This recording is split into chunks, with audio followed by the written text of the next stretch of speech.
Meantime, David, sorry, let me start again, right? I'm going to, in fact, go through your introduction a little bit.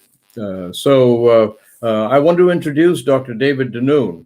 One more time, we had an internet interruption. So Dr. Denoon is professor of politics and economics at New York University.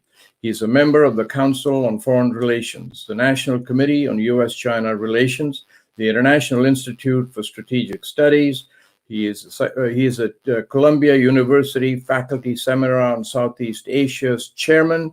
He's the author and editor of 10 books. And what I wanted to start by asking Dr. Denoon is he wrote a book called Real Reciprocity some years ago. And by that he meant the U.S. should be tougher in demanding the resolution of current trade imbalances, protecting the U.S. lead in high technology industries, getting a more equitable sharing of defense burdens from U.S. allies in the Pacific, beginning the long, slow process of forming a regional security organization. And so I just started to ask Dr. Denoon what happened along the way. Well, first of all, I appreciate your citing that quote. That's a good summary of the policy recommendations in that book. I think two things happened. First of all, China's rise was even faster than anticipated. At the time that I did that book, people were talking about Japan as the economic competitor, and they didn't fully realize that the decade of the 1990s would be very tough on Japan. Right. The second thing was that people did not anticipate not only speed, but the sort of vigor with which Chinese foreign policy asserted itself in the region. I think what's curious is that if you look back and talk to many Chinese security specialists, they are still focused on those situations where there were invaders coming into China. Many of them still talk about the Mongols. Many of them talk about the Manchus. Many of them, of course, talk about the Japanese. And then, of course, in 1969, they had a dust-up with the Soviet Union. And so many Chinese are still looking at those situations and thinking of themselves of being in a weak position, whereas the rest of the world now sees themselves or sees the Chinese as in a much stronger position.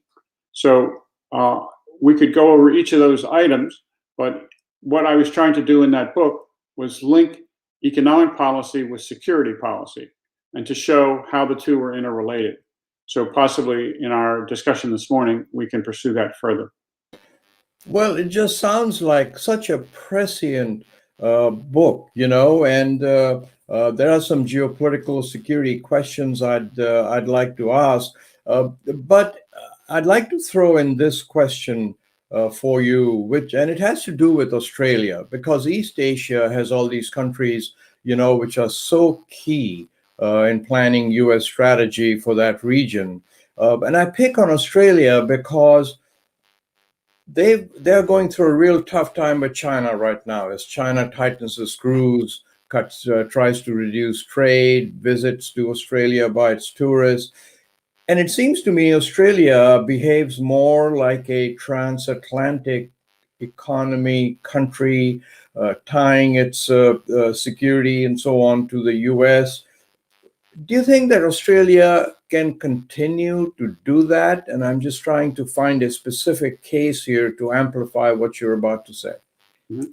Well, I certainly hope they do. It's important to remember that right now, the conservatives are in power in Australia.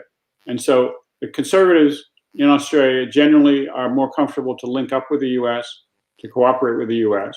And the big agenda item that Australia is facing, should they pursue this association called the Quad, which is India, Australia, Japan, and the United States.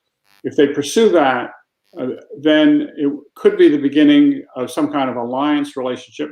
Certainly, it would be a strengthened security relationship. And there's no question that Australia would be a key element because Chinese ships would have to come either through the Malacca Straits and therefore be vulnerable to Malaysia or Indonesia, or go way south, close to Australia, to get from the Persian Gulf to China. And so Australia becomes a key sort of choke point for dealing with Chinese naval vessels, either in peacetime or in a crisis. And the Australians know that. The Chinese know that as well. And of course, that's why they're putting pressure on the Australians to try to make concessions now. Well, it's interesting you brought up the Quad, because I was I had a note here to ask you about that. So as you pointed out, the Quad is this grouping of 4 countries right now, the U.S. leading it, I believe, Australia, Japan, and India. India is a linchpin, you know, and recently President Biden organized this meeting at which the first big initiative of the Quad was set, with India to produce all these vaccines for the developing world, Japan to help finance it, America, Australia to also put in some money, but mainly help with the logistics. Far-reaching initiative to get Quad on its feet. Well, now India seems to be imploding with its COVID cases. A lot of economists are saying it'll be a decade before India is able to find its balance again. So wither the Quad, can it even survive going forward? What's your thought? Well, first of all, my personal preference is that the Quad provides the kind of strategic balance for China that would be stabilizing and therefore highly desirable. So my preference would be that India obviously not only pull through its current difficulties, but that they decide in the long run it's to their advantage to join not only the Quad, but to cooperate with other nations. As you know well, India has a long tradition of non-alignment. In some cases, that non-alignment really was actually an anti-Western stance. But today, I think it's been predominantly non-alignment. And there are deep reservations in the Indian elite about whether they want to line up and cooperate with other states. But given that China has pulled ahead of India so dramatically in terms of gross national product, growth rates, and scientific innovation, I think that many Indians will recognize that they need to cooperate with other states. So I guess my preliminary answer is that it's completely rational for India to do so if it can cooperate. But the question is whether emotionally and in terms of internal politics, whether the Indian public is willing to have the country cooperate in a security relationship. Do you think the Quad should be expanded to include other countries, David, besides these 4? Do you think strategically it would be good to have other countries join in if they would? Oh, absolutely. In fact, South Korea has been invited as an observer. But as you are aware, the South Koreans have an allergy to anything where the Japanese play a key role. And obviously in the Quad, the Japanese would play a key role. Right. So the question is, can the South Koreans get over that? That's the first element.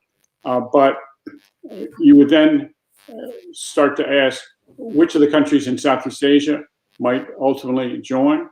If Indonesia would join, then there would be an enormous advantage because Indonesia sits astride all the major sea lanes between the Indian Ocean and the Pacific. I doubt if the Indonesians would do so at present. The current president of the country, Jokowi, has said that he wants Indonesia to be the fulcrum of Asia. I think geographically it is, but they need to play a more active role diplomatically if they're going to be diplomatically important. But I would say South Korea and Indonesia are critical. It would also be good if we got more consistent policy from the Philippines. But under those conditions, if you had South Korea, the Philippines, and Indonesia also joining, then you would have 7 states, but 7 critical states. And so I think under those conditions, there's a very strong likelihood that the Quad could be effective. You know, let's go back to your some of the points you made in your book. It seems to me nobody could have really predicted the rapid rise of China to where it is now. I mean, you know, a few more years, it'll have a larger GDP than the U.S. Some of my research and some of the publications now point out that in times of conflict, the American Navy wouldn't be able to operate within 1,000 kilometers of the Chinese coastline. So it seems to me the environment has changed so much, and China's economy and the Asian economies have changed so much. Do you think America is doing the right thing by crafting a foreign policy which is aimed at blocking China's rise? As Mr. Biden said, I think in his first speech on China, that China wants to become the most important country, the strongest country, ain't gonna happen on my watch. I'm paraphrasing, obviously. You think there's a need for a fresh American foreign policy that looks at China as an equal and begins to deal with it that way? It's something new for America, right? What do you think? Well, if China would abide by the norms of the international system, then I think China's rise would not be threatening. The problem is that for the last 20 years, and this is partially an answer to your earlier question, at least 20 plus years, China has not only taken advantage of being an active participant in the world trading system, but it has strengthened its military capabilities to the point where it's now potentially threatening to a number of countries. Now, it's still not as strong as the United States. It's still not as strong as, say, a combined Western European grouping would be, but it's much more powerful than it was. So under those conditions, the question is, will China cooperate?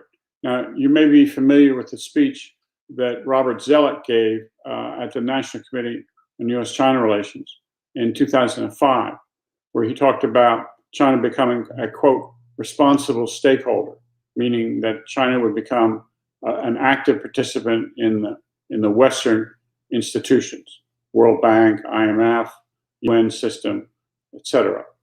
The question then is,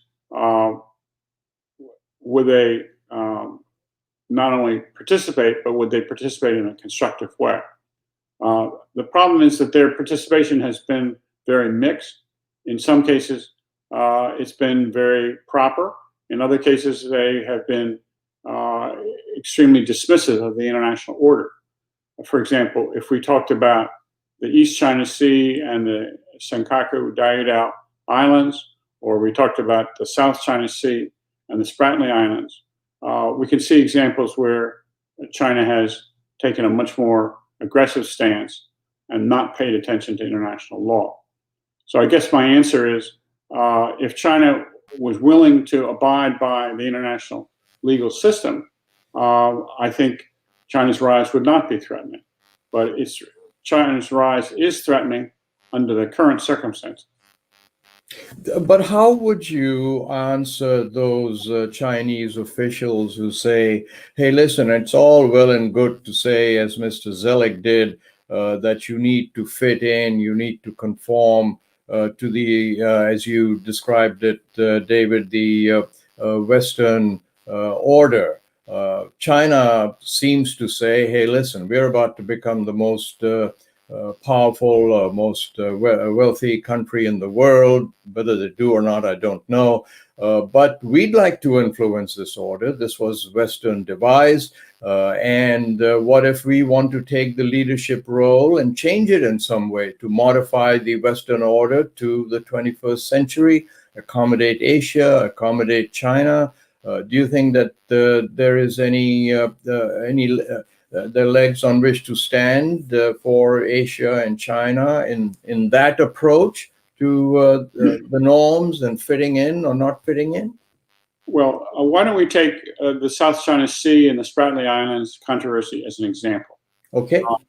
I think China was caught in a very difficult dilemma. They had signed the UN Convention on the Law of the Sea, said they would adhere to it, but they, at the same time, had a series of claims of controlling territory and territorial waters in the South China Sea.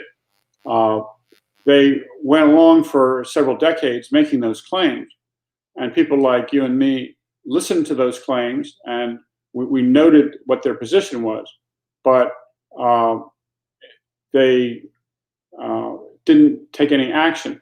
Then, beginning about 2010, they began to take over some of these sandbars there. They're not really islands under international legal terms, but China began to take them over. China made a commitment to President Obama when President Xi came to visit that they would not militarize the islands, and they've gone ahead and militarized them, putting on a large amount of defense capability, things like ground-to-air systems, radars, communications, things like that. So, and then when the actual court decision came out, the Chinese refused to acknowledge it, literally ignored it. So I guess my answer to your question is, it depends how the Chinese behave in the future. If they behave as they did on the South China Sea question, then there will be a lot of distrust. If they are more likely to cooperate but suggest, modest changes in the legal order, I wouldn't see that couldn't be accommodated. But so I think a lot depends upon their actual behavior. I should tell you that we had another internet interruption, so part of your part of your answer was not. It may have been heard, but we couldn't see each other, either of us. But I think that the basics of what you said came out at the end, so I don't think there'll be a problem in people understanding what you were saying. And I want to follow up on the Law of the Seas Treaty. You mentioned that was a seminal treaty that defines who owns what in many ways.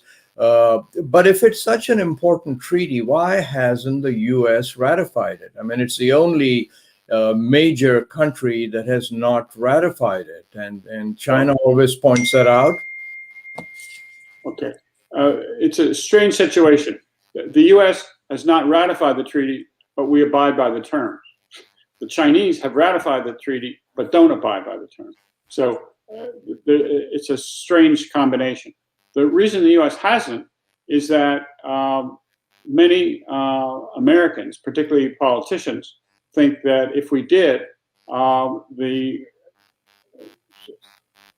various legal mechanisms by which the treaty could be implemented could be used to constrain the U.S. In very important ways in preserving freedom of access and freedom of transit in the seas. Now, it's a technical question. At present, I think the U.S. is a defender of freedom of motion on the seas. What I think is a dilemma is, how do you get enforcement of countries that don't abide by those terms? And that's the problem with China. China has said that it wants the advantages of the treaty in terms of economic exploration and the sort of recognition of territorial waters, etc. but they have not been willing to abide by the rulings of the International Tribunal, which is in The Hague. So I think at the present time, it would be almost impossible to get the American Congress to agree to that unless the Chinese change their behavior. Wouldn't it also be very helpful if America would ratify it? Because then when there are cases like the Philippines and China that went to the arbitration court at The Hague, because the U.S. has not ratified it, we couldn't be a party to that. We couldn't appear and present papers in defense of the Philippine position. So I guess what I'm saying is, wouldn't it be really helpful and add to the balance of security if America was to ratify it? I mean, our defense, our intelligence, everyone wants it. But you don't think that there's any chance that can happen under the present circumstances? I think the odds that the Congress would approve it are just so low that no administration, remember, both Democratic and Republican administrations have had the opportunity to present the treaty for formal approval, and neither has been willing to do it.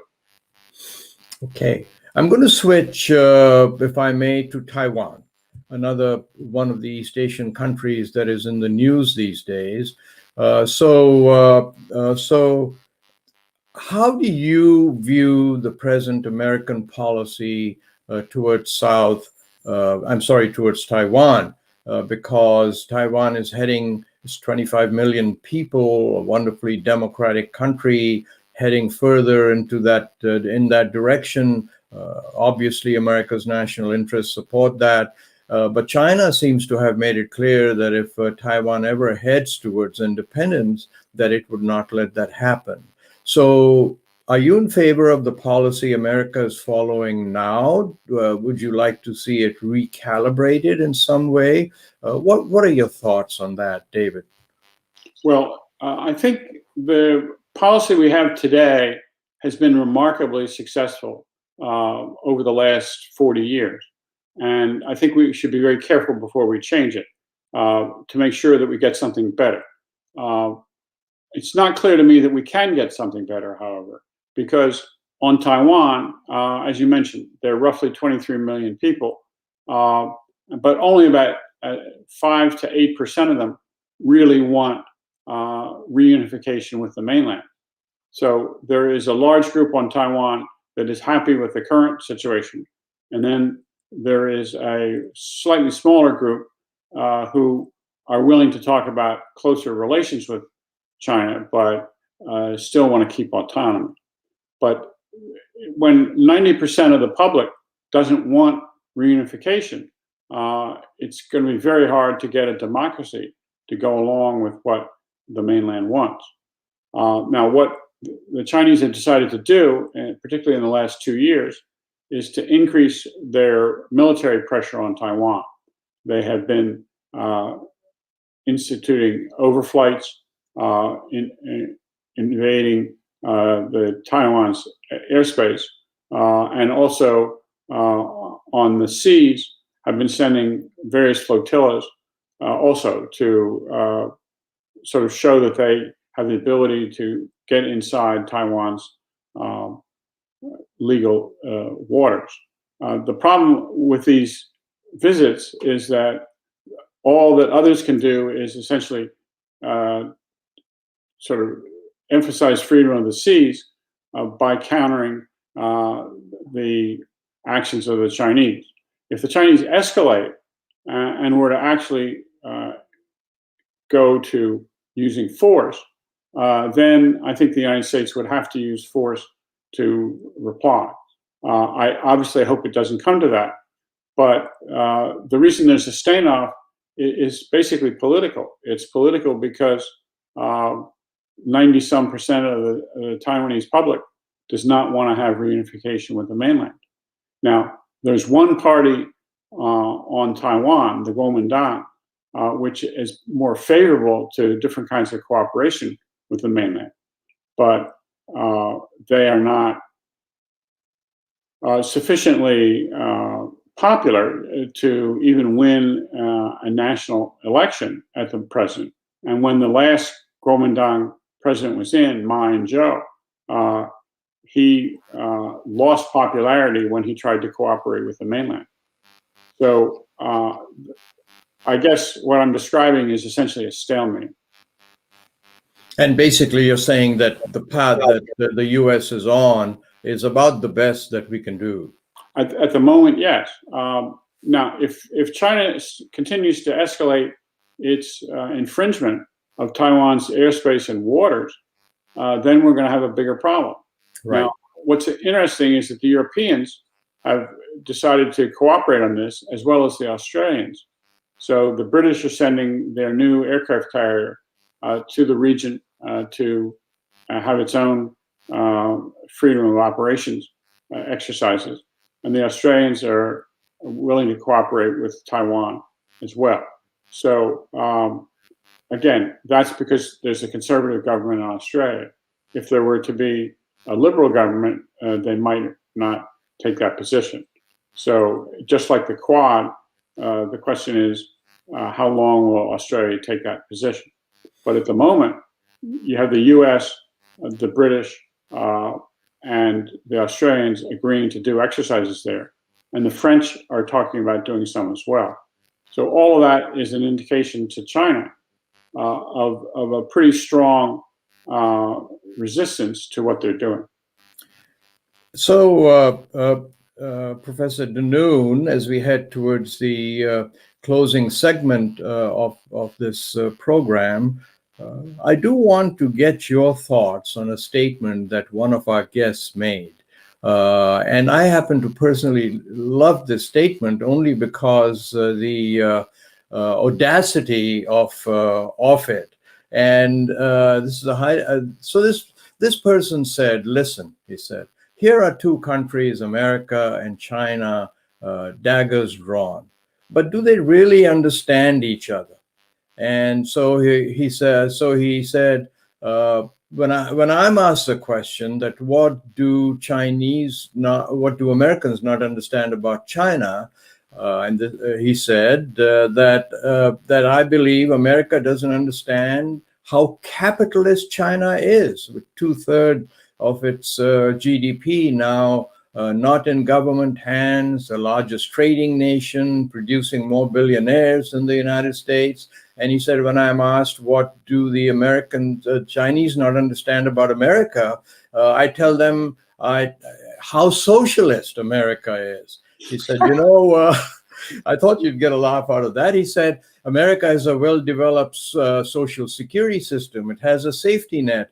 He said, China has nothing of the sort. It's trying to develop this. And he said, they're trying to figure out how to finance it. He said, in China, there isn't even any capital gains tax. The billionaires keep what they make. So that statement that these two countries are at daggers drawn, but they don't even really understand each other. What do you think of that? I wanted you to end our segment by having you respond to that. Well, I think it's a very interesting point. However, what really counts is action. And the question is, what do the Chinese intend to do? If you look at what they're doing strategically, they're building up a capability to become a world power. They have funded an airfield called Dara Sakor in Cambodia. They are doing whatever they can to try to get closer to the Philippines. They are playing a large role in Laos, a very large role in Myanmar, in Thailand. They're funding port facilities in Sri Lanka, Bangladesh, Pakistan, and now Djibouti. All of this is a sign of a country that wants to be a global power. If they are a global power, but they are a stabilizing one, I think the long-term effects will be stable. If they're a global power but want to change the global balance of power, then I think it will be destabilizing. So I think one has to watch their actions, and I think the actions are what we need to focus on. What we don't know is what will come next. I think Xi Jinping has made a big mistake in making himself president for life. I think it's going to make it much harder to get a transition after his term. I can't believe he will really stay there until he goes to the great beyond. But the question is, what happens? How does he back down from the current position? So I would say those two things: domestically, what happens inside China, and second, how assertive are they internationally, will give us the readings that would allow us to respond to that comment. Well, thank you for that. And I'll do something, David, that I haven't done before. We've been receiving a number of comments from our viewers, and I just want to read 2 or 3 of them to give you a flavor of some of our viewers. So here's a person who talks about the Law of the Seas Treaty, and he says the U.S. is the defender of its own freedom only. Here's another one that says Taiwanese dreaming U.S. will help them fight when China attacked them. U.S. just wants to use Taiwan because carrier is not designed for war. There's another one that says America is a leftist nation, and Biden equals Chernenko, old Politburo leftist, and so on. So I just thought I'd give you a flavor of some of the viewers and the real-time questions. But anything you'd like to add as we move out of this? I mean, your voice has been a stabilizing voice in East Asian Chinese relations. You probably can put all this into perspective better than most people. What would you like to tell the viewers in closing here? Well, I'd like to come back to 2 of my themes. One is that we need to focus on China's actions and determine whether we find them to be constructive or not. If they are, then China's rise in terms of GDP, trade, and greater visibility is non-threatening. If we think the actions are destabilizing, then that's deeply troubling. So the first element is observation, getting the facts right, figuring out what's going on. The claim that the U.S. only cares about freedom of navigation for itself is false. When you support freedom of navigation, you support it for everybody. So I think for the judging China's future, we have to look at these actions and judge how important they are. The second thing is what's happening inside China. Right now, China is growing rapidly. Things look strong economically. But as we all know, China has major problems ahead. It's got major problems in terms of its health system. It's got major problems in terms of demography, the aging of the population. And there may be many reasons to think that China's growth will slow down. If that happens, then China is less likely to be able to destabilize the region. Whether China will slow down to the extent that, say, Japan's economy has slowed is, I think, unlikely. But it may slow down to something like the growth rate of the European or American countries, sort of North American countries like Canada and the U.S. Under those conditions, also, things would be less troubling. It's only if China's actions are destabilizing and its growth rate is rapid that we're most concerned. Dr. David Denoon, thank you so very much for taking some of your valuable time from probably the most important responsibility in the world, which is grading final exams at a university. Really appreciate your taking the time and joining us and sharing some of your views. Okay, it's been a pleasure. So with that, we've run out of time. I want to tell our viewers around the world, please go to my website, kashmeri.com, where you will find a list of upcoming Polaris Live conversations. I should tell you that the Foreign Policy Association report on a fresh approach to policy with China that they'd asked me to write will be released in the middle of June, and I will provide more details here. So, hope to see you again next Tuesday. Until then, goodbye.